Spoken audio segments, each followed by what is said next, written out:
హరే కృష్ణ ప్రభుజీ, దండవత్ ప్రణామం. హరే కృష్ణ.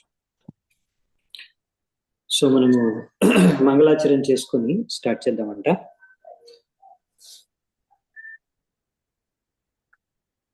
హరే కృష్ణ.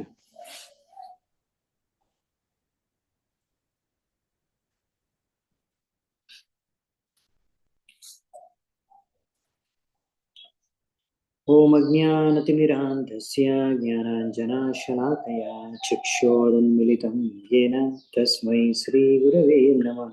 శ్రీచైతన్యమనోభీష్టం స్థాపితం యేన భూతలే స్వయం రూపః తదా మహ్యం దదాతి స్వపదాంతికం. వందేహం శ్రీగురూన్ శ్రీయుతాపదకమలం శ్రీగురూన్ వైష్ణవాంశ్చ. శ్రీరూపం సాగరజాతం सहगण रघुनाथान्वितान्तं सजीवं साद्वैतं सावधूतं परिजनसहितं कृष्णचैतन्यदेवं श्रीराधा कृष्णपादान् सहगण ललिता श्रीविशाखान्वितांश्च. नमः ओं विष्णुपादाय कृष्णप्रेष्ठाय भूतले श्रीमते भक्तिवेदान्त स्वामिनिति नामिने. नमस्ते सारस्वते देवे गौरवाणी प्रचारिणे निर्विशेष शून्यवादी पाश्चात्यदेशतारिणे. नमो महावदन्याय कृष्णप्रेमप्रदायते कृष्णाय कृष्णचैतन्य नामिने गौरत्विषे नमः. हे कृष्णा करुणा सिन्धो दीनबन्धु जगत्पते गोपेश गोपिका कान्त राधाकान्त नमोस्तुते. तप्त काञ्चन गौराङ्गी राधे वृन्दावने श्री वृषभानुसुते देवी प्रणमामि हरिप्रिये. नीलाचलनिवासाय नित्याय परमात्मने बलभद्र सुभद्राभ्यां जगन्नाथाय ते नमः. वाञ्छाकल्पतरुभ्यश्च कृपा सिन्धुभ्य एव च पतितानां पावनेभ्यो वैष्णवेभ्यो नमो नमः.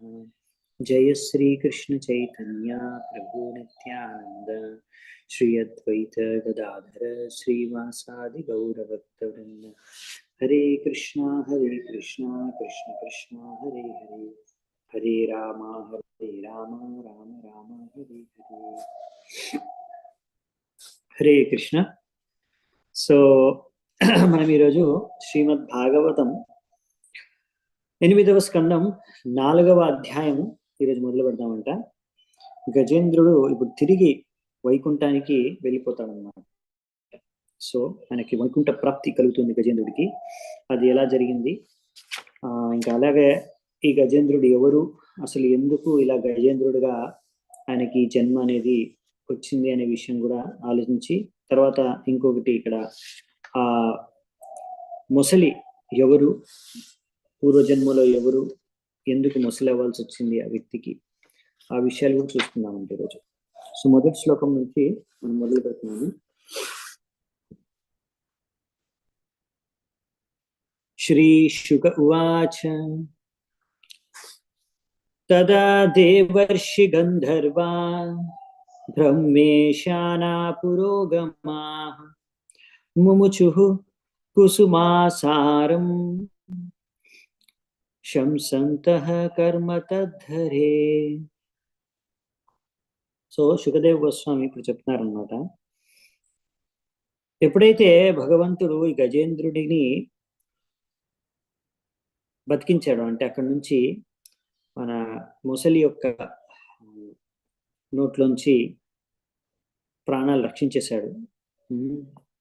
అప్పుడు గజేంద్రుడికి ఆ ముక్తిని ప్రసాదించినప్పుడు ముసలి నుంచి అక్కడ ఉన్న దేవతలు, ఋషులు, గంధర్వులు, ఇంకా బ్రహ్మ, శివ ఇత్యాది అందరూ కూడా భగవంతుడి యొక్క ఈ కార్యాన్ని ప్రశంసిస్తూ అందరూ కూడా గజేంద్రుడి ఇంకా భగవంతుడి పైన ఇద్దరి పైన పుష్పవృష్టి చేశారనమాట. పుష్పాలు, ఫ్లవర్. సో పుష్పవృష్టి చేశారు. సో ఇక్కడ ఈ ఒక అధ్యాయంలో మనం చూస్తాము ఎలా దేవల ఋషి కానీ, నారద ముని కానీ, అగస్త్య ముని ఇలాంటి మహా ఋషులు ఎప్పుడైనా ఇలా ఎవరికైనా శ్రాపాలు ఇచ్చినా కానీ అది వాళ్ళకు ఒక వరం లాగానే మారుతుంది. వీళ్ళు ఎంత మహాపురుషులు, మహా మునులు ఎప్పుడు కూడా వీళ్ళు అందరి మేలు కోరుకుంటారు కాబట్టి వాళ్ళు శ్రాపం ఇచ్చినా అది ఒకరి మంచి కోసమే, అది ఒకరికి మంచి జరుగుతుంది, మేలే జరుగుతుంది అనమాట. అదొక వరం అనమాట వాళ్ళకి. సో ఈ యొక్క ముసలి రూపంలో, ఇప్పుడు ముసలి శరీరంలో ఉన్న వ్యక్తి ముందు ఒక గంధర్వుడు పూర్వ జీవనంలో. ఇంకా ఇక్కడ గజేంద్రుడి రూపంలో, అంటే ఇప్పుడు జన్మెత్తిన గజేంద్రుడి శరీరంలో ఉన్న ఆత్మ ముందు ఇంద్రద్యుమ్న మహారాజు పూర్వపు జన్మలో. వీళ్ళిద్దరూ శాపగ్రస్తులయ్యి ఇలాంటి జీవనం పొందాల్సి వచ్చింది. ఇప్పుడు ఇద్దరికి కూడా శాప విమోచనం జరిగిందన్నమాట. సో ఇంద్రద్యుమ్న మహారాజు ఇప్పుడు మళ్ళీ ఏనుగులా పుట్టి ఇక్కడ ఆయన ముక్తి పొంది వైకుంఠ ప్రాప్తి లభిస్తుంది. భగవంతుడి యొక్క పార్షదులుగా అక్కడ ఇప్పుడు నివసించే అవకాశం దొరుకుతుంది అన్నమాట. అలాగే ఈ యొక్క ముసలి కూడా మళ్ళీ గంధర్వ శరీరం లభించి గంధర్వ లోకానికి తిరిగి తన స్థానంలో వెళ్ళిపోతాడు ఈ గంధర్వుడు. సో ఈ విధంగా మనము ఎన్నో చోట్ల ఇలాంటి లీలలు వింటాము. ఇక్కడ ఒక ఋషి, ముని, మహాభక్తుడు ఇలా శపించినా కానీ ఆయన శ్రాపం అనేది అది వాళ్ళకు ఒక వరంగానే వాళ్ళకి మిగులుతుంది అనమాట. మనం ఇంతకుముందు కూడా చాలా లీలలు చూసాము, తర్వాత కూడా చూస్తాము. దామోదర్ లీలలో కూడా నారద ముని నల కుబేర ముని ఇద్దరికి శాపం ఇస్తారు. కానీ ఆ శ్రాపం కారణంగానే వాళ్ళకి కృష్ణుడి యొక్క దర్శనం కలుగుతుంది. తర్వాత కృష్ణుడి దర్శనమే కలగడం కాకుండా దాని ద్వారా, ఆయన ద్వారా వారి యొక్క శాప విమోచనం కలుగుతుంది. అంతేకాకుండా కృష్ణుడికి వాళ్ళ పైన ఎంతో కృప చూపిస్తారు. వాళ్ళిద్దరికీ కూడా కృష్ణుడు చెప్తాడు, మీరు ఎప్పుడు కూడా ఇంకా ఇలా నా భక్తి యొక్క మార్గం నుంచి పతనమైపోరు, ఎల్లప్పుడూ నాకు భక్తి చేసుకోండి సరిగ్గా అని మళ్ళీ వాళ్ళకి స్వర్గానికి పంపిస్తారు. సో ఈ విధంగా మీరు ఎప్పుడు నన్ను మర్చిపోదు అని చెప్తారు భగవంతుడు. సో ఈ విధంగా మంచి భక్తులుగా మారిపోతారు. సో ఆ విధంగా ఒకవేళ అలా శాపం తగిలినా కానీ అది ఒక మంచి కోసమే జరుగుతుంది అలా. సో ఎప్పుడైనా సరే మహాపురుషులు, భక్తులు, భగవంతుడి యొక్క శుద్ధ భక్తులు, వాళ్ళు ఎప్పుడు కూడా ఇంకొకరి యొక్క మంచి మేలు కోరుకుంటారు అలా అన్నమాట. సో నెక్స్ట్ వచ్చేసి 2వ శ్లోకం. నేదుర్ దుందుహయో దివ్యా గంధర్వానృతుర్జగు ఋషయశ్చారణా సిద్ధాస్ తుష్టువు పురుషోత్తమం. సో ఇంకా పై లోకాల నుంచి వచ్చిన వాసులందరూ కూడా ఇప్పుడు అక్కడ రకరకాల వాణిజ్యాలు వాయిస్తున్నారు అన్నమాట. డ్రమ్స్ వాయిస్తున్నారు, గంధర్వులేమో గానం చేస్తున్నారు, నృత్యం చేయడం మొదలు పెట్టారు. చారణలోక సిద్ధలోక వాసులందరూ ప్రార్థనలు అర్పిస్తున్నారు భగవంతుడి పురుషోత్తముడికి. ఈ విధంగా అందరూ స్తుతిస్తున్నారు, భగవంతుడిని ప్రశంసిస్తున్నారు. ఆనందంగా ఇప్పుడు అందరూ కూడా ఉత్సవాన్ని జరుపుకుంటున్నారు అన్నమాట. నెక్స్ట్ 3-4 శ్లోకాలు.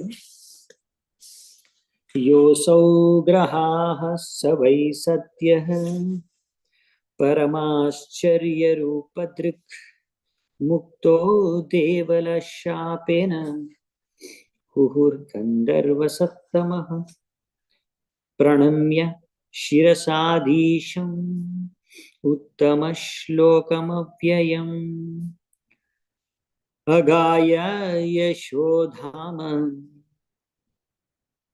కీర్తన్యా గుణ సత్కతం. సో ఇక్కడ ఏం చెప్తారంటే,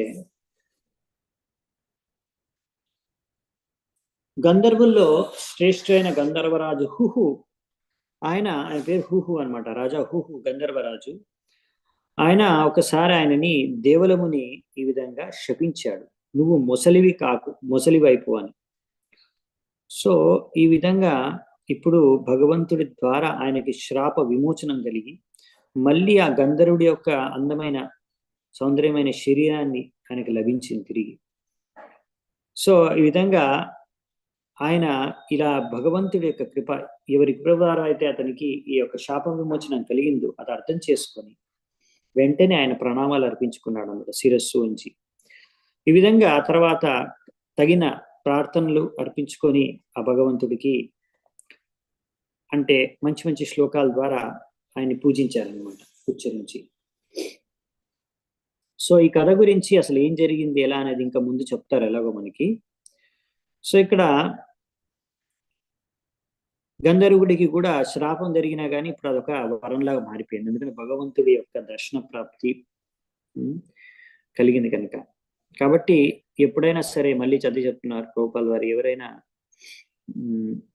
మహాపురుషులు లేకపోతే ఇలా మహాత్ములు సాధువులు ఒకవేళ వాళ్ళు శపించినా దండించినా అది ఒక రకంగా మనకి మంచి చేస్తుంది, అది ఒక వరంలాగానే పనిచేస్తుంది. ఇక్కడ గంధర్వుడు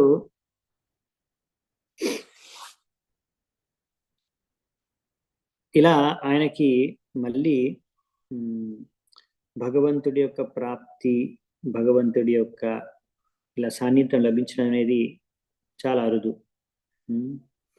కానీ ఇక్కడ దేవల ఋషి యొక్క కృప కారణంగా ముసలి అయ్యి తర్వాత ఒకే జన్మలో అతను భగవంతుడిని డైరెక్ట్గా ఫేస్ టు ఫేస్ చూసే అవకాశం దొరికింది. తర్వాత ఇంకా భగవంతుడి ద్వారా ఇటువంటి కృప దొరికిందంటే ఆయన భవిష్యత్తు తర్వాత మళ్ళీ ఎలాగో ఆధ్యాత్మిక ప్రపంచానికి ఆయన తిరిగి వెళ్ళి మళ్ళీ భగవంతుడి యొక్క పార్షదుగా ఆయన ప్రాప్తి లభిస్తుంది అనమాట. సో ఆ విధంగా గజేంద్రుడికి కూడా అగస్త్యముని ద్వారా శ్రాపం పొందాడు గజేంద్రుడి ముందు జీవితంలో. ఇప్పుడు భగవంతుడి ద్వారా ఆ శ్రాప విమోచన కలిగింది అనమాట. సోనుకంపిత ఈశేన పరిక్రమ్య ప్రణమ్యతం తం లోకస్య పశ్యతో లోకం స్వమాఘాన్ ముక్త కిల్బిషః.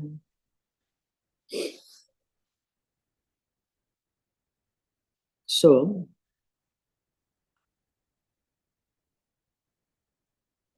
ఇక్కడ ఏం చెప్తున్నారంటే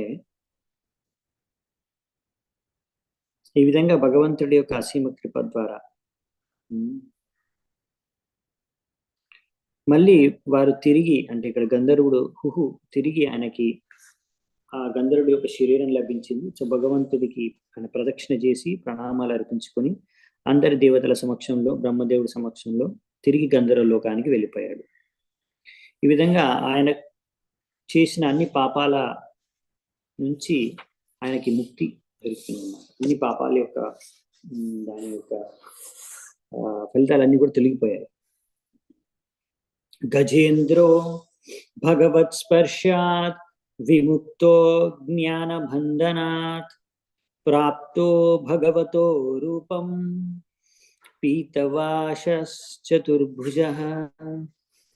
సో నెక్స్ట్ వచ్చేసి గజేంద్రుడు, సో ఈ యొక్క ఏనుగుల రాజు భగవంతుడు స్వయంగా చెయ్యి పట్టుకొని ఆయన లాగాడు కాబట్టి భగవంతుడి యొక్క స్పర్శ కారణంగా ఆయనలో ఉన్న అజ్ఞానము భౌతిక బంధన అన్ని కూడా తెగిపోయాయి, అన్ని కూడా ఫ్రీ అయిపోయాడు అన్నిటి నుంచి కూడా. ఈ విధంగా ఆయనకి సారూప్య ముక్తి కలిగింది అనమాట. సారూప్య ముక్తి అంటే భగవంతుడి లాగానే రూపం లభించడం. ఎలా వైకుంఠంలో భగవంతుడికి చతుర్భుజ రూపం ఉంటుంది, ఆయన పీత వస్త్రాలు ధరించి 4 చేతులు ఉంటాయి. సో సేమ్ అలాంటి ఆధ్యాత్మిక దేహమే, సేమ్ అటువంటి స్వరూపమే ఆధ్యాత్మిక స్వరూపము, ఆధ్యాత్మిక దేహము ఇప్పుడు ఈ గజేంద్రుడికి లభించిందంట. సో ఈ విధంగా ఎవరినైనా భగవంతుడు అలా స్పర్శిస్తే స్వయంగా, సో ఆయన యొక్క ఈ స్పర్శ ద్వారా ఆ శరీరము వెంటనే ఆధ్యాత్మిక శరీరంగా మారిపోతుంది, అతను భగవద్ధామానికి తిరిగి వెళ్ళిపోవచ్చు. సో ఇలా గజేంద్రుడు వెంటనే ఆయనకు ఒక చిన్మయ దేహం లభించింది, ఆధ్యాత్మిక దేహం భగవంతుడి యొక్క స్పర్శ కారణంగా. ఈ విధంగానే ధ్రువ మహారాజుకు కూడా ఇలాంటి ఆధ్యాత్మిక దేహం లభించింది భగవంతుడి యొక్క స్పర్శ కారణంగానే. సో ఇలా భగవంతుడిని స్పర్శించుకోవడం ద్వారా మన శరీరం కూడా ఆధ్యాత్మికంగా మారి భగవద్ధామానికి తిరిగి వెళ్ళిపోగలం. ఈ యొక్క అవకాశం మనకి భగవంతుడి యొక్క అర్చ విగ్రహ సేవ చేసుకునే అర్చన పద్ధతి ద్వారా కూడా ఒక వ్యక్తి మనను అంటే మనం ఇప్పుడు ఎవరైతే పూజారులు ఎవరైతే విగ్రహ సేవ చేస్తారో వారు కూడా భగవంతుడిని స్పర్శిస్తారు కనుక వారికి కూడా ఇలా భగవద్ధామం తిరిగి వెళ్ళే ఈ యొక్క భాగ్యం కలుగుతుంది అనమాట. అంటే భగవంతుడికి డైరెక్ట్ ఎవరైతే విగ్రహానికి సేవ చేసుకుంటారో వాళ్ళకు భగవద్ధామం ప్రాప్తి కలిగే అవకాశం కలుగుతుందన్నమాట. సో ఈ విధంగా అయ్యో మరి మేము విగ్రహాన్ని వెళ్ళి మందిరంలో మేము టచ్ చేయడానికి ఇప్పుడు మాకు అనుమతి లేదు, లేకపోతే మాకు బ్రాహ్మణ దీక్ష ద్వితీయ దీక్ష అవ్వలేదు, రెండో దీక్ష, సో మరి మేము భగవద్ధామానికి వెళ్ళలేమా, అలా బాధపడాల్సిన అవసరం లేదు. సో బేసికలీ మనము ఈ తత్వాన్ని కరెక్ట్గా అర్థం చేసుకుంటే ఇక్కడ ప్రభుపాల ద్వారా రాస్తున్నారు, not only by touching the body, అంటే కేవలం భగవంతుడి యొక్క శరీరాన్ని స్పర్శిస్తేనే భగవద్ధామం తిరిగి వెళ్తారని అలా ఏం రూల్ లేదు. అది కూడా ఒక విధానం అనమాట. అంటే భగవంతుడి ఒక స్పర్శ ద్వారా భగవద్ధామం తిరిగి వెళ్ళిపోవచ్చు. ఓకే, కానీ అలాగే మనము ఒకవేళ భగవంతుడి గురించి విన్నా, భగవంతుడి యొక్క గుణమహిమల్ని గానం చేసిన, భగవంతుడి యొక్క పాద సేవ చేసిన, స్పర్శించిన, భగవంతుని ఇలా ఆరాధించిన ఏ విధంగానైనా కానీ బేసికలీ చెప్పేది ఏంటంటే ఏదో విధంగా భగవంతుడికి సేవ చేస్తే తప్పకుండా మీరు అన్ని భౌతిక కల్మషాల నుంచి శుద్ధమైపోతారు, ముక్తులైపోతారు, మీకు తప్పకుండా ముక్తి అనేది లభిస్తుంది. అవునా? సో భగవంతుడి నామము, భగవంతుడి రూపము, భగవంతుడి లీలలు ఇవన్నీ అభిన్నం అనమాట, భిన్నము. సో అందుకనే ఇలా భగవంతుడిని ఏదో విధంగా మనము భగవంతుడి సంపర్కంలో వచ్చి భగవంతుడికి భక్తి చేసుకుంటే దాని యొక్క పరిణామం ఏంటంటే భగవద్ధామానికి తిరిగి వెళ్ళిపోవచ్చు. ఈ విధంగా ఎవరైతే శుద్ధ భక్తులో వాళ్ళకి ఇంకా అన్యాభిలాషత శూన్యం, వేరే ఆశలు ఏవైతే లేవో, ఇలా శాస్త్రాల అనుసారంగా భగవంతుడి యొక్క వాక్యాలను అనుసరించి జీవిస్తారో వాళ్ళు తప్పకుండా శుద్ధమైపోతారు. ఎలాగైతే గజేంద్రుడికి ఒక ఆధ్యాత్మిక శరీరం లభించి భగవద్ధామానికి తిరిగి వెళ్ళాడో, అలాగే ఎవరైనా సరే భక్తి చేసుకుంటే భగవంతుడి శాస్త్రాల్లో ఇచ్చిన విషయాల్ని విని సరిగ్గా పాటిస్తే తప్పకుండా భగవద్ధామానికి తిరిగి వెళ్ళిపోతారు. సో ఇదనమాట విషయం. ఒక్కొక్కసారి మనం అనుకుంటాం, అరే ఇది చేస్తేనే భగవద్ధామానికి వెళ్తామేమో, లేకపోతే వెళ్ళలేమేమో అనుకుంటాం. అవునా? కానీ మనం ఈ విషయం చాలా ఇంపార్టెంట్ విషయాన్ని గ్రహించాలి, అర్థం చేసుకోవాలి. ఏంటంటే ఏదో ఒక కార్యం ద్వారానే భగవద్ధామానికి వెళ్తాము అని రూల్ లేదు. చాలా విధి విధానాలు ఉన్నాయి భగవద్ధామానికి వెళ్ళడానికి. భక్తి చేసుకోవడానికి చాలా ఈజీ అనమాట. మీరు ఎక్కడున్నా ఎక్కడి నుంచైనా భక్తి చేసుకోవచ్చు. ఈరోజు I think Vaikuntha Ekadashi, right? సరే, చాలా మంది వైకుంఠ ద్వారం తెరుస్తారు టెంపుల్స్లో, కొన్ని టెంపుల్స్లో.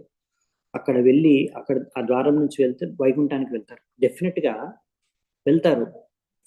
అలాగని అది ఒకటే మార్గం కాదు, అరే మేము వెళ్ళలేకపోతున్నాం ఎలా. సో అలా ప్రతిదానికి బాధపడాల్సిన అవసరం లేదు.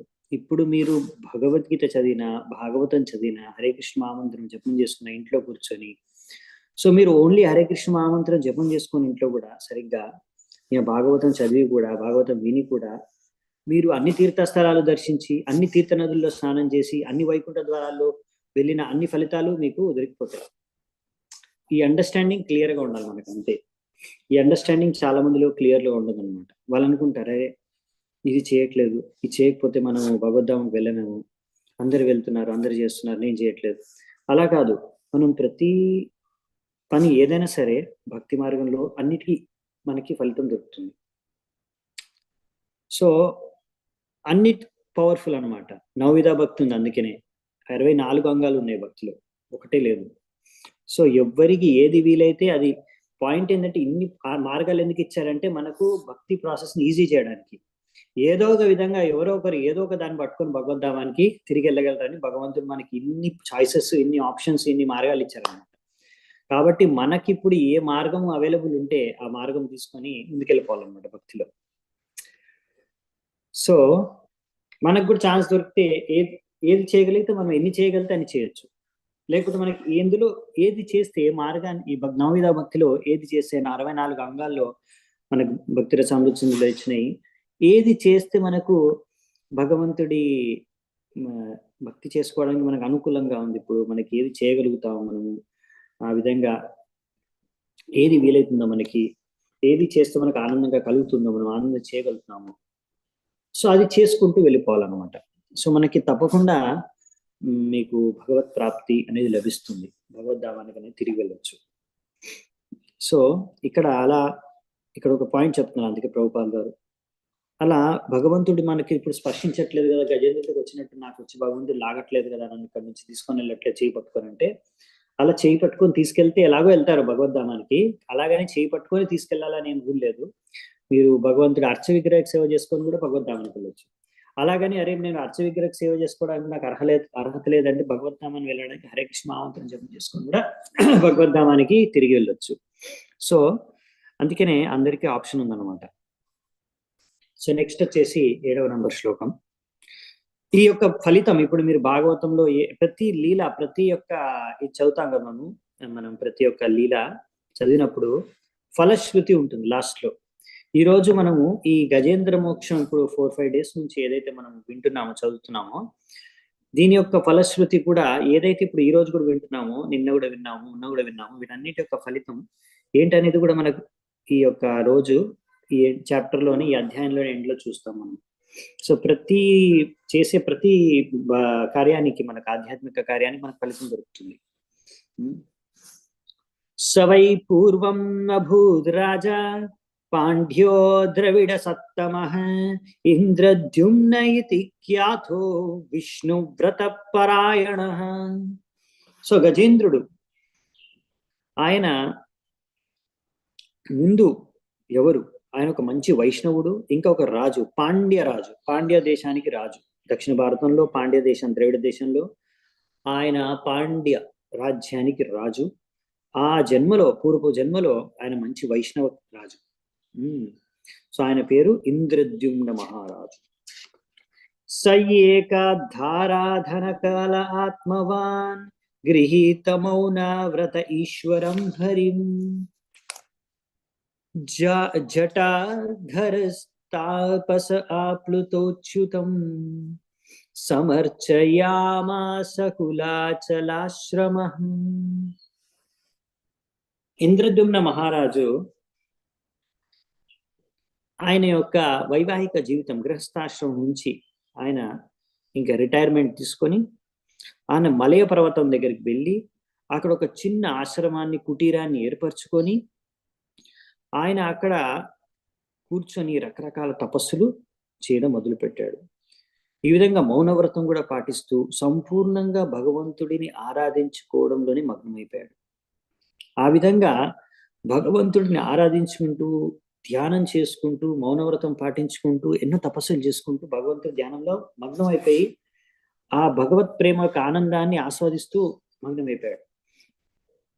యదృచ్ఛయా తత్ర మహాయశాముని సమాగమచ్చిష్య గణై పరిశ్రితః తం వీక్ష్యతోష్ణే మకృతార్హణాధికం రహస్యుపాసీనం ఋషిశ్చుకోపః.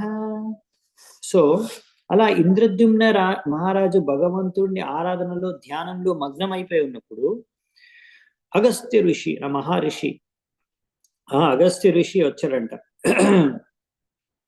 అగస్త్య ఋషి అక్కడికి తన యొక్క శిష్యులతో సహా వచ్చారు. అప్పుడు అక్కడ మహారాజా ఇంద్రద్యుమ్నను చూసి ఆయన అక్కడ ఏకాంతంలో కూర్చున్నాడు, మౌనంగా కూర్చొనున్నాడు, చూశాడు. ఆయన నేను వచ్చిన తర్వాత కూడా నించొని నాకు వచ్చి స్వాగతం పలికి ఇలా ఏమాత్రం అతిథి సత్కారం చేయకుండా, ఏమాత్రం ఇటువంటి ఆచరణ చూపించట్లేదనేసి, ఆయన పట్ల నన్ను సరిగ్గా స్వాగతించలేదనేసి ఆయన పట్ల ఆయన కోపం వచ్చేసిందంట, క్రోధితుడైపోయాడంట.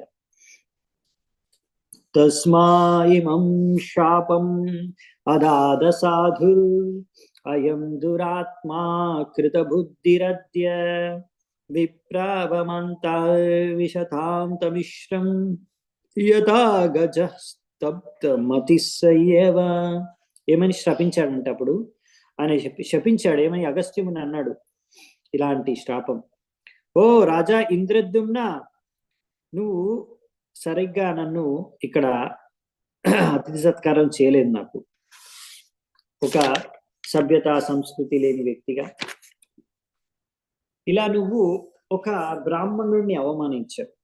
అందుకనే అంధకారంలో మునిగి ఉన్న, ఎంతో మందబుద్ధితో ఉన్న ఒక ఏనుగు శరీరం నీకు లభించుగాక అనేసి ఈ విధంగా శపించేశాడు.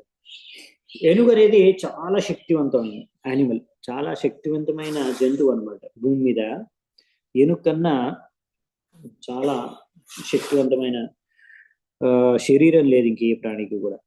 ఇంకా అంతేకాకుండా చాలా కష్టమైన పని, బరువులు ఎత్తే పని ఏనుగు చేయగలదు.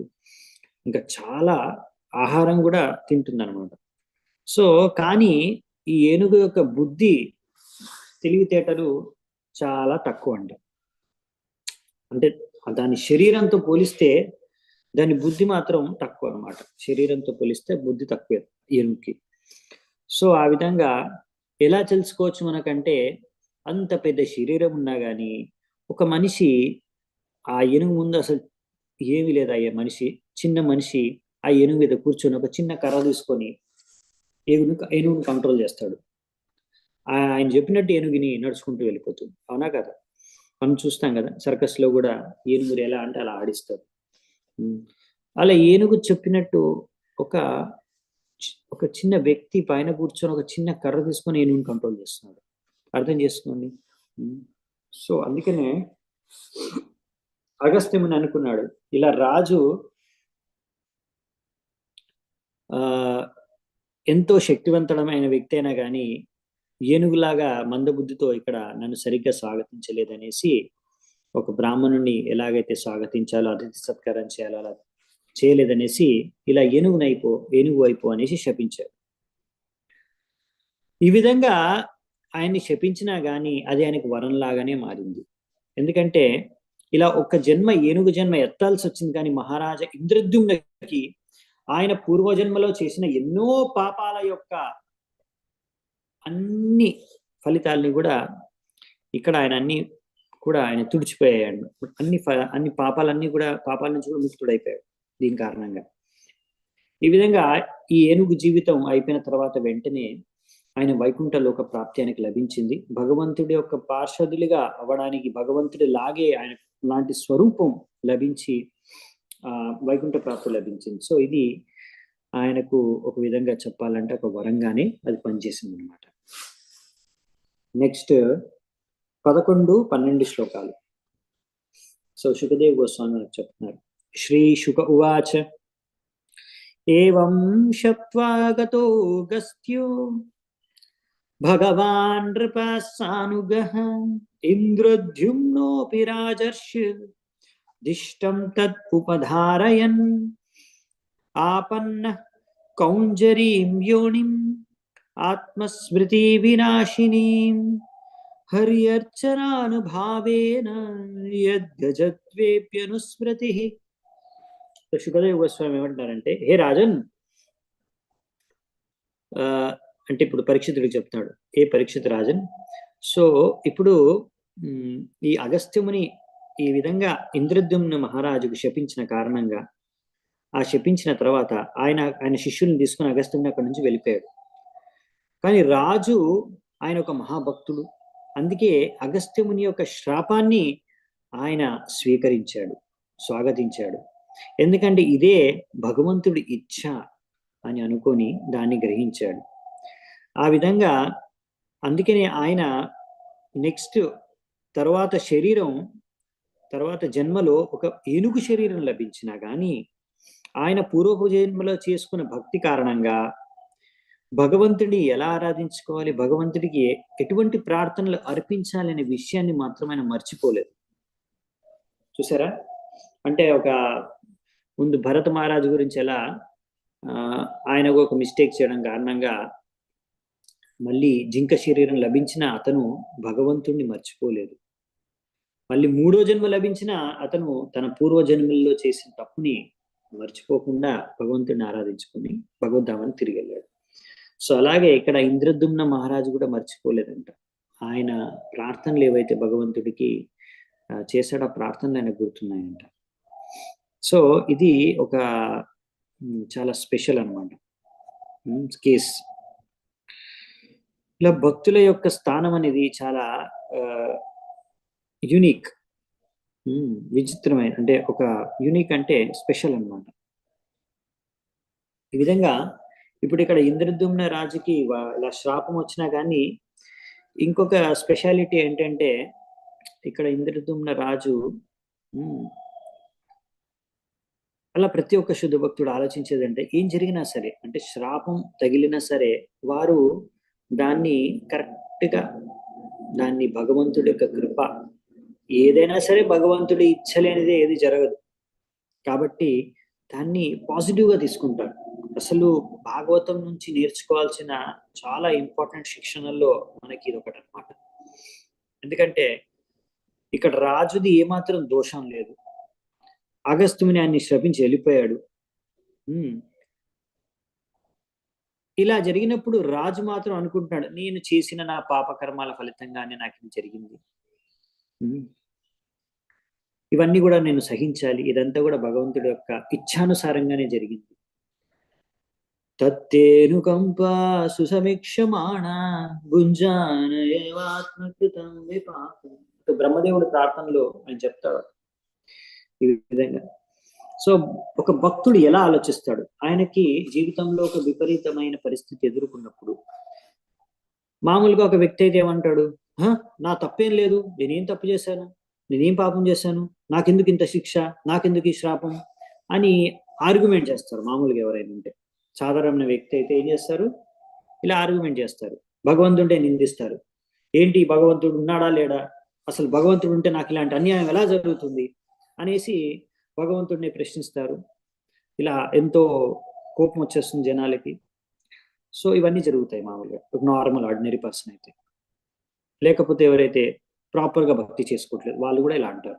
చాలాసార్లు భక్తుల్లో కూడా నా అబ్జర్వేషన్ ఏంటంటే చాలా మంది వచ్చి కూడా అడుగుతారు నన్ను, ఏంటి ప్రభుజీ నేను ప్రతిరోజు 16 మాలలు చేస్తున్నాను, మరి మా మమ్మీకి ఎందుకు క్యాన్సర్ వచ్చింది చెప్పండి. అదే అది ఆమె చేసుకున్న కర్మ ఫలితంగా ఆమెకి ఏవి రావాలో వస్తాయి. భక్తి చేసుకున్నంత మాత్రాన జన్మ మృత్యు జరా వ్యాధి నుంచి మీరు ముక్తి పొందలేరు. భగవంతుడు అనుకుంటే మీ యొక్క కర్మను చేంజ్ చేయొచ్చు, కానీ అదేమి రూల్ లేదు. మనకు తెలియదు మనం ఎన్ని పాపాలు చేశాము, అవునా? సో దాని యొక్క ఫలితం ఎప్పుడు ఎలా వస్తుందో మనకు తెలియదు, అది భగవంతుడికి తెలుసు. మనము చేయవలసింది ఏంటంటే ఈ రోజు మనం సరిగ్గా భక్తి చేసుకుంటే నెక్స్ట్ జన్మ అనేది ఉండదు, మనకి భగవద్ధామానికి తిరిగి వెళ్తాం. కానీ ఈ జన్మ ఎత్తినందుకు ఇప్పుడు భగవంతుడు తలుచుకుంటే, కావాలనుకుంటే ఈ జన్మలో కూడా మన యొక్క పాపాలు, మన కష్టాలు, మన కర్మను చేంజ్ చేసేయచ్చు, తగ్గించేయచ్చు. అది చేస్తుండొచ్చు కూడా, చేస్తాడు కూడా. అలాగనేసి మనము అది దాని మీద ఆధారపడి ఉండకూడదు, అది మన లక్ష్యం కాదు. మన లక్ష్యం ఏంటంటే భగవత్ ప్రేమ, భగవద్ధామాన్ని తిరిగి వెళ్ళడం. సో అలా నేను భక్తి చేస్తున్నాను కాబట్టి, లేకపోతే మా ఇంట్లో వాళ్ళు ఎవరైనా భక్తి చేస్తున్నారు కాబట్టి వాళ్ళకి కానీ నాకు కానీ ఎటువంటి రోగము రాకూడదు, ఎటువంటి ప్రాబ్లము రాకూడదు, ఎటువంటి కష్టం రాకూడదు అని ఊహించుకొని జీవించడం, అలా ఊహతో భక్తి చేసుకోవడం సరైన కాన్షియస్నెస్ కాదు. ఈ కాన్షియస్నెస్ ని, ఈ చేతనను చేంజ్ చేయడానికే మెయిన్ ఉద్దేశం ఈ లీలలన్నీ చదవడం. ఎందుకు భాగవతం మనం చదవాలి అంటే మన యొక్క ఈ కాన్సెప్ట్స్ ఉన్నాయి మైండ్ లో కూర్చుండిపోయాయి అన్నమాట. కాన్సెప్ట్స్, భక్తి చేసుకుంటున్నాను కాబట్టి నాకేం కాదు, అలా ఏం కాదు ఎక్కడ కాదు, మీరు భగవద్ధామానికి తిరిగి వెళ్ళొచ్చు. కానీ భౌతిక దేహం అనేది తీసుకున్న తర్వాత, ఒకసారి మనకి జన్మ లభించిన తర్వాత, జాతస్య హి ధ్రువో మృత్యు ధ్రువం జన్మ మృతస్య చ. ఒక్కసారి ఒకరు జన్మెత్తారంటే మృతి చెందక తప్పదు, తప్పకుండా చావాల్సిందే.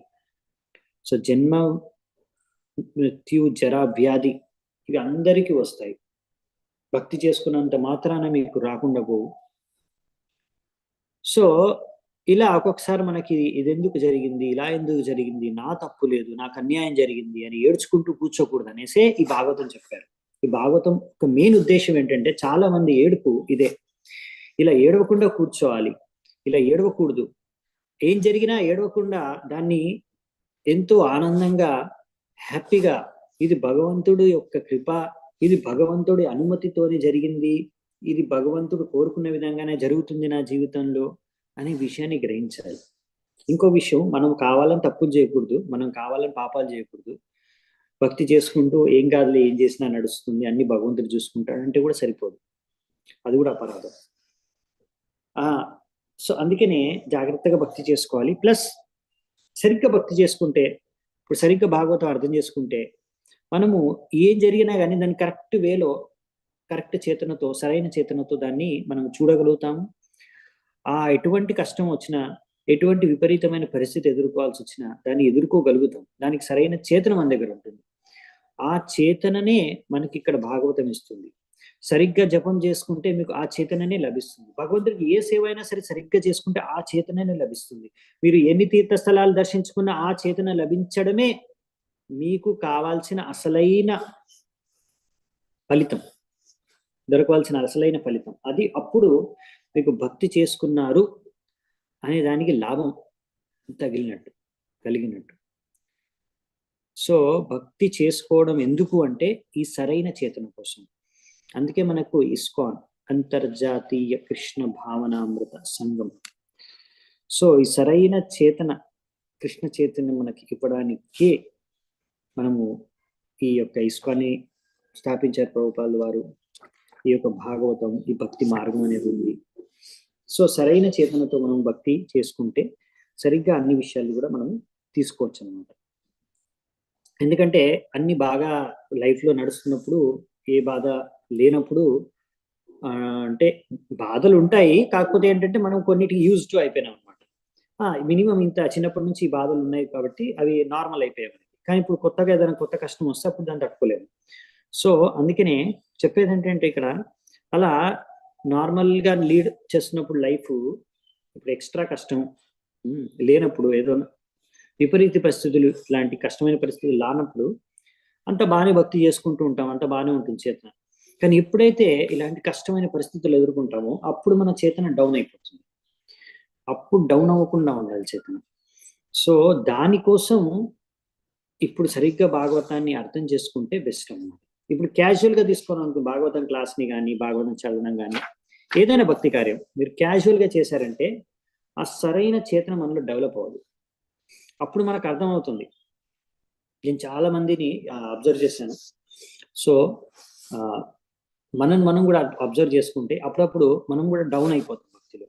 అలా డౌన్ అయిపోతున్నామంటే మనం సరిగ్గా భక్తి చేయట్లేదు. అర్థం చేసుకొని మళ్ళీ సాధన ఇంప్రూవ్ చేసుకుంటే బెస్ట్ అనమాట. వేరే సొల్యూషన్ ఏం లేదు మనకి. అసలు భక్తుల సాంగత్యం తీసుకోవడం, భక్తి మార్గాన్ని ఇంకా బాగా అనుసరించడం. సో తద్వారా మళ్ళీ మన సరైన చేతన. చాలా ప్రాబ్లమ్స్ మనకు వచ్చేది మైండ్లో అనమాట, మెంటల్ లెవెల్లో. మన మైండ్ క్రియేట్ చేస్తుంది చాలా ప్రాబ్లమ్స్. సో ఆ ప్రాబ్లమ్స్ అన్నిటిని కూడా మనము ఎదుర్కోవచ్చు అనమాట. సో ఎలా ఒక భక్తుడు ఆలోచిస్తాడు, ప్రతిదీ కూడా ఎలా పాజిటివ్గా తీసుకుంటాడు అనే విషయాన్ని మనం ఇక్కడ ఇంద్రద్యుమ్న మహారాజు యొక్క జీవితం నుంచి నేర్చుకోవచ్చు అనమాట. అలా ఒకవేళ భక్తుడు అలా పాజిటివ్గా తీసుకోగలిగితే అదంతా నా కర్మ ఫలితము, భగవంతుడి కృప, భగవంతుడి ఆజ్ఞ ప్రకారం జరుగుతుంది, ఇది నేను భరించాలి, ఇది తప్పదు, ఇది సరైనది నాకు జరిగింది అని భక్తి చేసుకుంటూ ఎవరైతే వెళ్ళిపోతూ ఉంటారో, భగవంతుడిని దూషించకుండా, ద్వేషించకుండా, నిందించకుండా, భగవంతుడి కృపాని చూసి భగవంతుని ప్రశంసించుకుంటూ భక్తి చేసుకుంటూ వెళ్ళిపోతారు, అతనికి భగవద్ధామం తిరిగి వెళ్ళడం అనేది ఒక జన్మ హక్కుగా మారిపోతుందంట.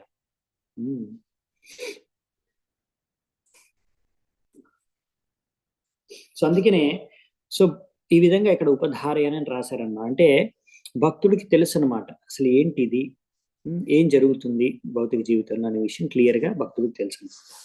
ఇలా అర్థం చేసుకోగలుగుతారు కరెక్ట్గా.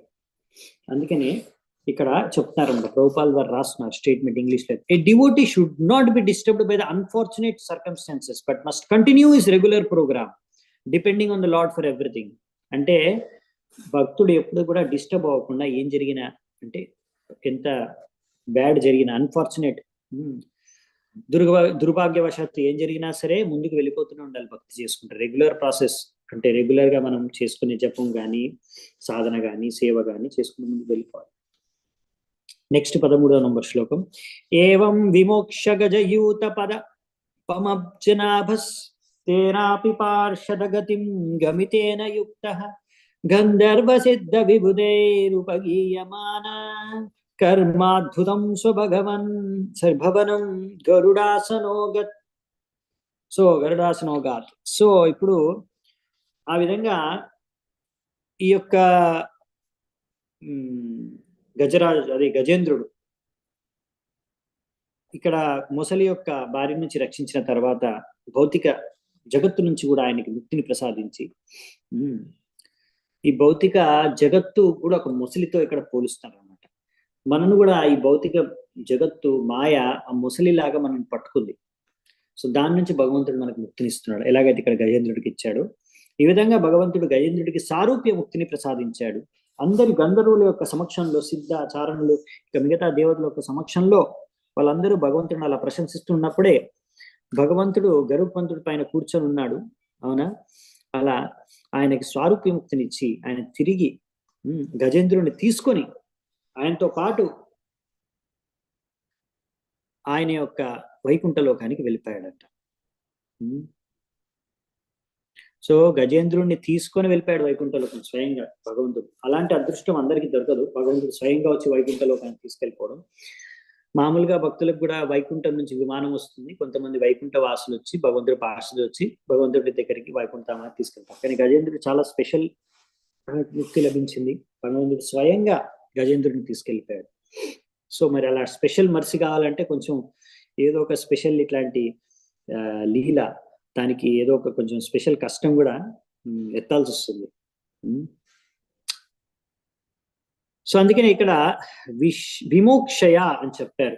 భక్తుడికి అసలైన ముక్తి విమోక్షం ఏంటంటే భగవంతుడి యొక్క భగవద్ధామ ప్రాప్తి, భగవంతుడి యొక్క పార్షదుడిగా అలాంటి స్థానం లభించడం అనేది స్పెషల్ విశిష్టమైన మోక్షం అన్నమాట. అది అసలైన మోక్షం, భక్తుడికి కావాల్సినది అటువంటి మోక్షమే.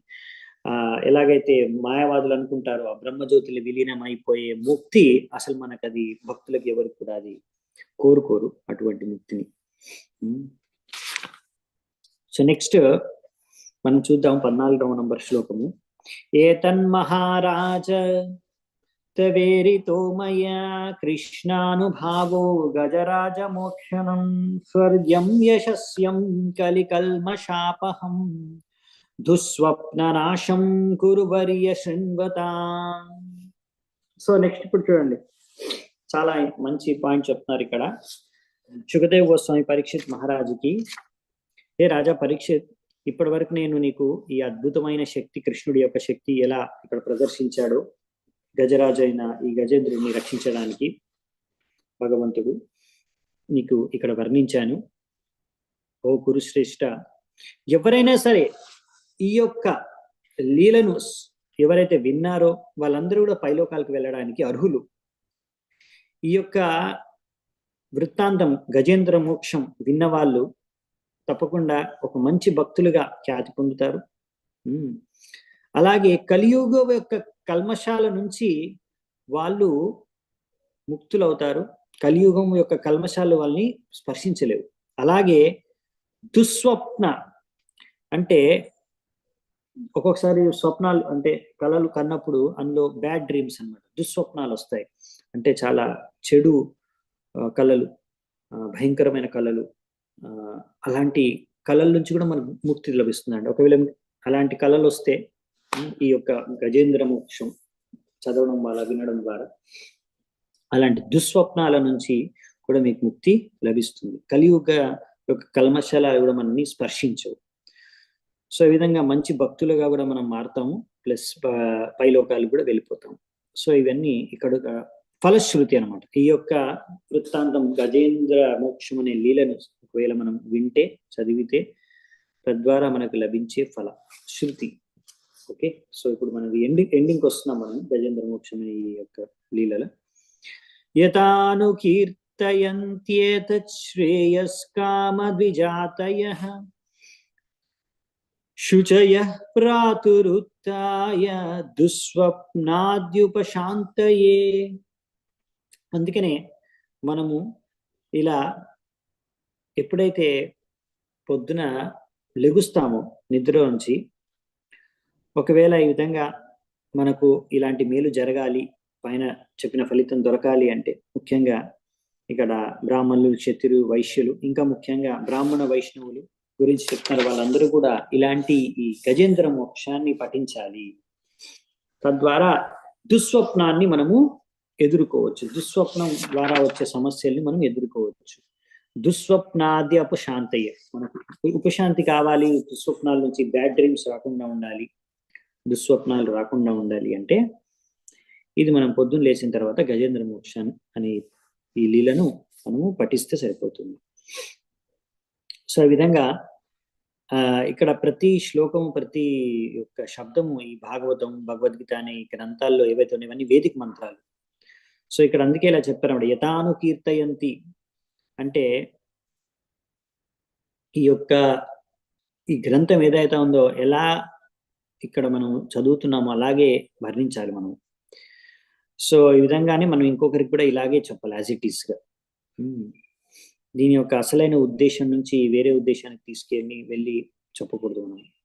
చాలా మంది బయట వాళ్ళ ఇష్టం వచ్చినట్టు వాళ్ళు ఈ గీత భాగవతం పైన వారి యొక్క తాత్పర్యాలు ఇస్తూ ఉంటారు. కానీ మనం అలా కాకుండా ఇలా మహాజనులైన శుకదేవ్ గోస్వామి ఇలాంటి ఆచార్యులు వాళ్ళు ఎలా చెప్పారో మనకి దాన్ని అలాగే మనం కూడా పఠించాలి, దాన్ని కూడా అలాగే మనం ఇంకొకరికి కూడా చెప్పాలి. అప్పుడైతేనే మనం ఇలా భగవద్ధామానికి తిరిగి వెళ్ళడానికి అర్హులుగా మారుతాం. సో ముఖ్యంగా బ్రాహ్మణుల గురించి చెప్తారనమాట. ఇలాంటి మంత్రాలని ఎలా ఇచ్చారో ఇక్కడ మంత్రాలు అలాగే పఠించాలి పొద్దున్న లేచని చెప్తున్నారు. సో రాత్రుల్లో వచ్చే దుస్వప్నాల నుంచి మనకు ముక్తి లభిస్తుంది. సో కొన్ని ఉదాహరణలు ఇస్తున్నారు ఇక్కడ ప్రభుపాల్ గారు. ఒక విషయం, ఇంపార్టెంట్ పాయింట్ కూడా చెప్తున్నారు ఇక్కడ, చాలా ఇంపార్టెంట్ పాయింట్ ఏంటంటే, మహారాజు యుధిష్ఠిరుడు ఒకసారి ఇలా భక్తి మార్గంలో ఒక చిన్న తప్పిదం కారణంగా, అపరాధం కారణంగా దుస్వప్నం చూడాల్సింది. ఆ దుస్వప్నంలో ఆయన నరకం చూడాల్సి వచ్చిందనమాట. సో ఈ విధంగా దుస్వప్నాలు ఎందుకు వస్తాయంటే మనం చేసుకున్న పూర్వపు పాప యొక్క కర్మ ఫలితాలే ఈ దుస్వప్నాలు. ఇంకా చెప్పాలంటే దీని గురించి ఇంకా కొన్ని ఇంపార్టెంట్ పాయింట్స్ రాస్తారు ఇక్కడ, బ్యాడ్ డ్రీమ్స్ గురించి. ఏం రాస్తున్నారంటే ప్రభుపాల్ వారు, ఒక్కొక్కసారి గురువులు ఇలాంటి ఒక పాపాత్ములైన శిష్యుల్ని గ్రహిస్తారు, శిష్యుల రూపంలో పాపాత్ముల్ని. సో అటువంటి పాపాలు, శిష్యుడు చేసే పాపాల నుంచి గురువుకి రియాక్షన్ వస్తుంది. ఎందుకంటే గురువు యాక్సెప్ట్ చేస్తాడు కదా శిష్యుల యొక్క పాపాలు. సో దాని కారణంగా గురువుకు కూడా అప్పుడప్పుడు గురువులకి ఈ విధంగా దుస్వప్నాలు వాళ్ళు చూడాల్సి వస్తుంది.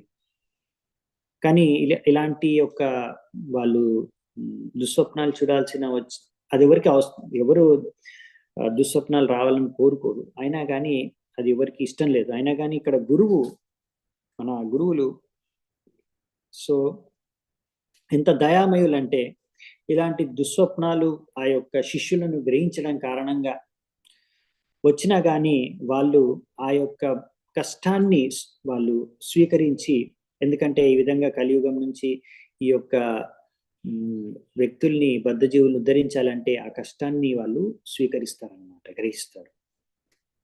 సో దీక్ష తర్వాత, అందుకనే ఒక శిష్యుడు ఎవరైతే దీక్ష అయిపోయింది, ఇప్పుడు మీరందరూ దీక్షలో ఉన్నారు, ప్రాసెస్లో కొంతమందికి దీక్ష అయిపోయింది, జాగ్రత్తగా ఉండాలన్నమాట.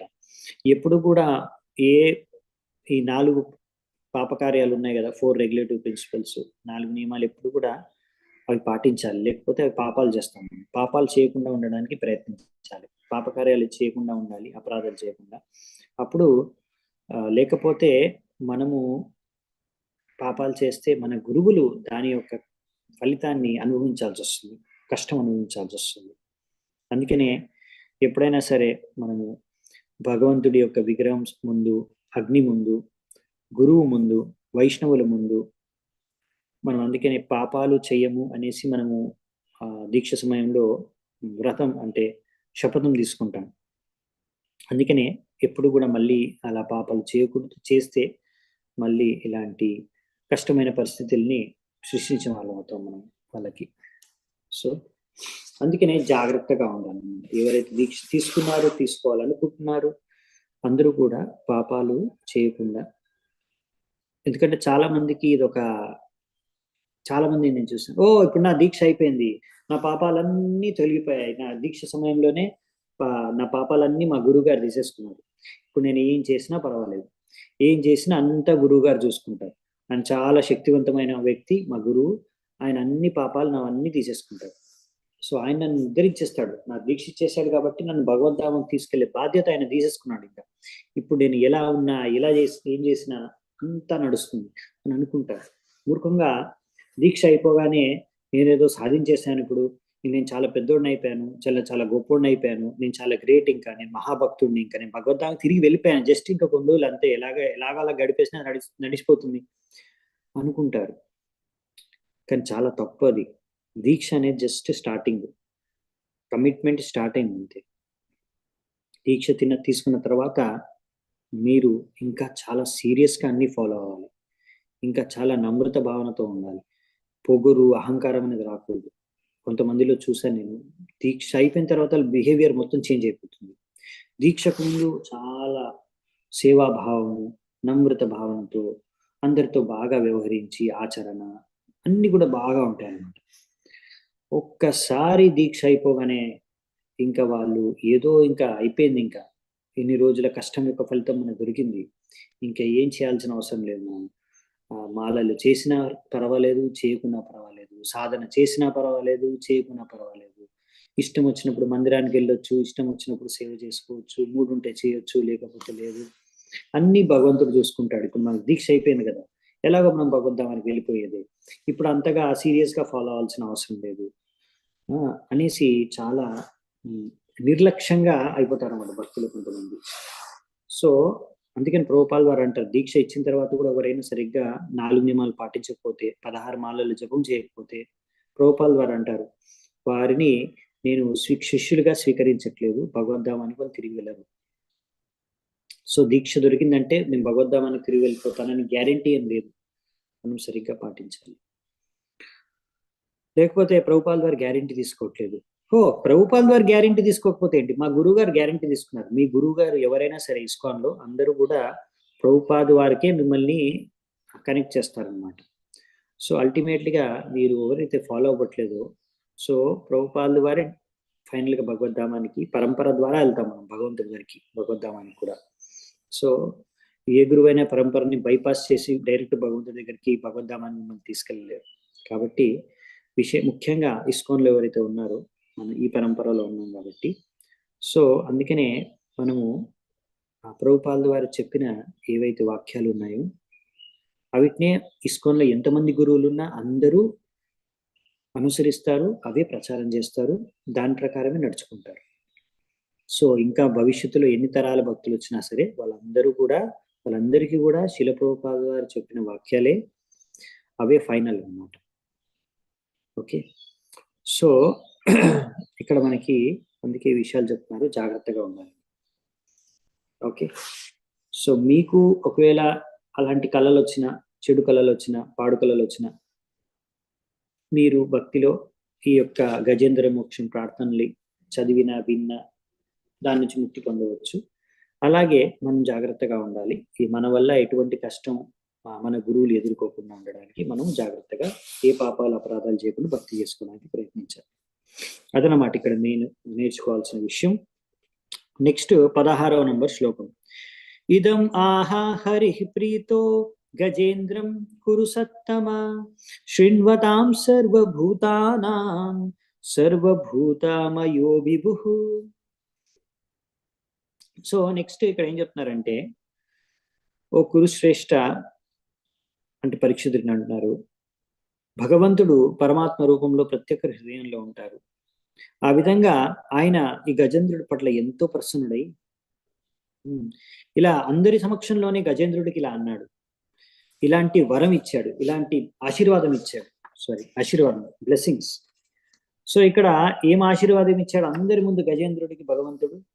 ఈ ఆశీర్వాదం భగవంతుడు గజేంద్రుడికి ఇచ్చిన ఆశీర్వాదము నెక్స్ట్ 17 నుంచి 24 వరకు కంటిన్యూస్ గా ఉంది. సో ఈ ఆశీర్వాదం మనం ఫస్ట్ శ్లోకాలు చదివి 17 to 24 తర్వాత దాని యొక్క అర్థం చూస్తామంట. ఏం ఆశీర్వాదం భగవంతుడు గజేంద్రుడికి ఇచ్చాడు. శ్రీ భగవానువాచ ఏ మాం త్వాం చ సరశ్చేదం గిరికందర కాననం వెత్ర కీచక వేణునా గుల్మాని సురపాదపాన్ శృంగాణి మాని దిష్ణ్యాని బ్రహ్మణో మే శివస్య చ క్షీరోదం మే ప్రియం ధామ శ్వేతద్వీపం చ భాస్వరం శ్రీవత్సం కౌస్తుభం మాలాం గదాం కౌమాదకీం మమ సుదర్శనం పంచజన్యం సుపర్ణం పదగేశ్వరం శేషం చ మత్కలాం సూక్ష్మా శ్రియం దేవీం మదాశ్రయాం బ్రహ్మాణం నారదం ఋషిం భవం ప్రహ్లాదమేవ చ మత్స్యకూర్మా వరాహ్యాదే అవతారై కృతాని మే కర్మాణ్యనంత పుణ్యాని సూర్యం సోమం హుతాశనం ప్రణవం సత్యమవ్యక్తం గోవిప్రాన్ ధర్మమవ్యయం దక్షయాణిర్ధర్మపత్ని సోమకశ్యపయోరపి గంగాం సరస్వతీం నందాం కాళిందీం సీతవారణం ధ్రువం బ్రహ్మా ఋషిన్ సప్తాన్ పుణ్యశ్లోకాంశ మానవాన్ ఉత్తాయ పరరాత్రాంతే ప్రయతాసు సమాహితాః స్మరంతి మమ రూపాణి ముచ్యంతే తేంహసోఖిలాత్. అనువాదం.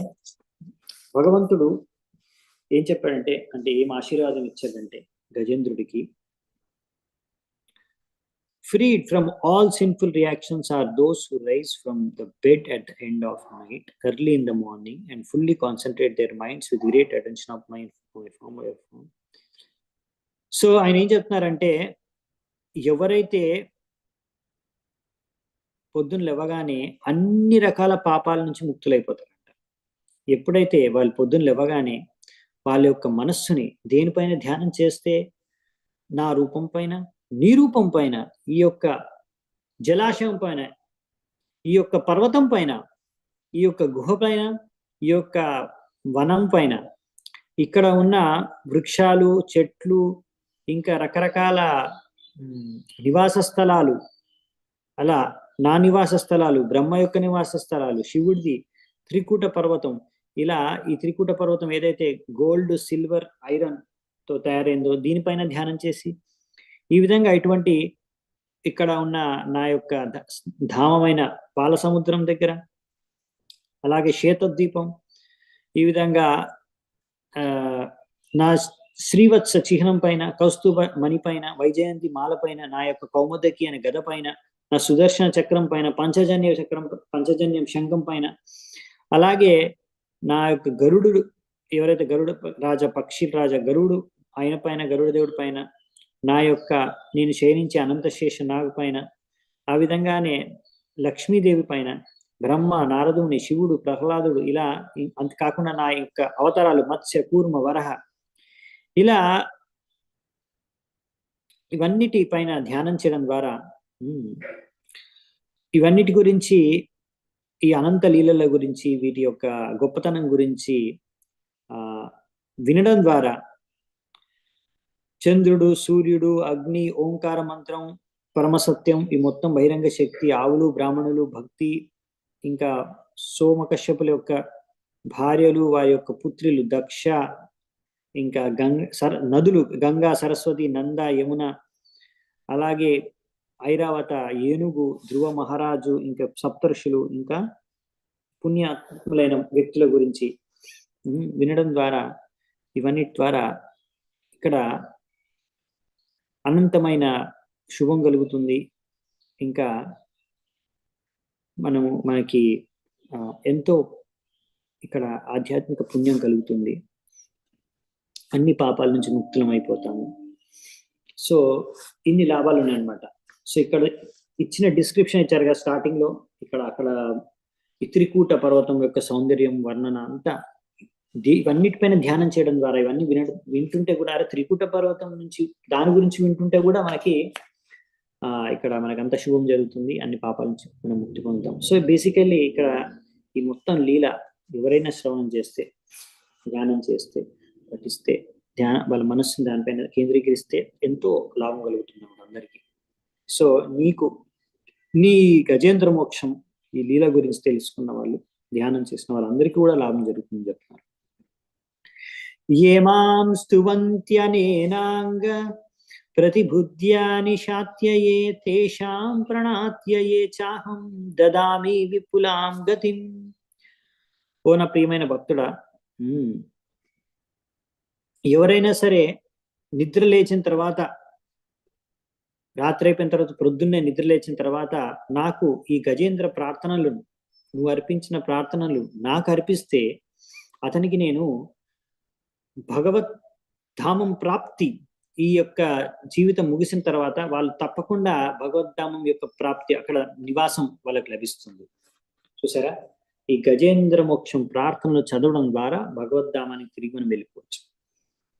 సో ఇది ఫలితం. సో ఇలా చదివిన, విన్న, చర్చించిన, దానిపైన ధ్యానం చేసిన ఈ లీల పైన మనకి అలా ఎన్నో ఆధ్యాత్మిక లాభాలు ఉన్నాయన్నమాట. భగవద్ధామం ప్రాప్తి లభిస్తుంది. ఇంకా లాస్ట్ శ్లోకంతో ఈ యొక్క అధ్యాయాన్ని ముగిస్తున్నారు శ్రీల శుకదేవ్ గోస్వామి. శ్రీ శుక ఉవాచ ఇత్యాదిశ్య ఋషికేశః ప్రాజ్ఞయా జలజోత్తమం హర్షయన్ విబుధానీకం ఆరూరోహ ఖగాధిపం. ఈ విధంగా శుకదేవ్ గోస్వామి ఈ యొక్క చెప్పారనమాట. ఈ విధంగా భగవంతుడు ఈ ఆదేశాన్ని ఇచ్చి, ఈ ఆశీర్వాదాన్ని ఇచ్చి, ఆ ఋషికేశుడైన భగవంతుడు ఆయన ఒక పంచజన్య శంఖాన్నూది ఈ విధంగా అక్కడ ఉన్న ఆ దేవతలందరికీ ఆనందాన్ని ఇచ్చి, బ్రహ్మదేవుడితో సహా అందరికీ, తర్వాత ఆయన యొక్క గరుత్మంతుడైన ఆయన యొక్క వాహనం పైన వెళ్ళి ఎక్కేసి వెళ్ళిపోయాడు అనమాట. సో ఈ విధంగా భగవంతుడు అక్కడ హరి వచ్చి గజేంద్రుడికి మోక్షాన్ని ప్రసాదించి, ఆశీర్వాదాన్ని ఇచ్చి, అందరికి ఆనందాన్ని ఇచ్చి తిరిగి వెళ్ళిపోయాడు గరుత్మంతుడి. సో దీంతో ఈ యొక్క అధ్యాయం ఇక్కడ ముగుస్తుంది, ప్రభుపాల్ వారి యొక్క తాత్పర్యాలు. సో నెక్స్ట్ వచ్చేసి చాప్టర్ 5 మనము రేపు స్టార్ట్ చేద్దామంట. సో ఇక్కడ నుంచి మనకి యాక్చువల్లీ నెక్స్ట్ అధ్యాయం నుంచి సముద్రమంతన లీల సంబంధించిన బ్యాక్గ్రౌండ్ స్టార్ట్ అవుతుంది. సో నెక్స్ట్ మనము చూసే మెయిన్ లీల సముద్రమంతన లీల, తర్వాత అక్కడ మోహిని అవతారం, తర్వాత ఇంకా దానికి సంబంధించిన అన్ని విషయాలు కూడా డీటెయిల్గా చర్చించుకుంటాము. ఇది కూడా చాలా అద్భుతమైన లీల. చాలా మంది దీని గురించి తెలుసు, కానీ ఇందులోంచి ఎన్నో విషయాలు మనం నేర్చుకోవచ్చు, ఎన్నో శిక్షణలు ఉన్నాయి. సో అవి కూడా చూద్దామంట రేపటి నుంచి. సో ఈరోజు మనం గజేంద్ర మోక్షం ఈ లీల మనకి కంప్లీట్ అయింది ఈ చాప్టర్తో. సో ఇక్కడే నేను ఉంటాను. చాలా ధన్యవాదాలు అందరు ఇంతకు ఓపికగా విన్నందుకు. Thank you so much.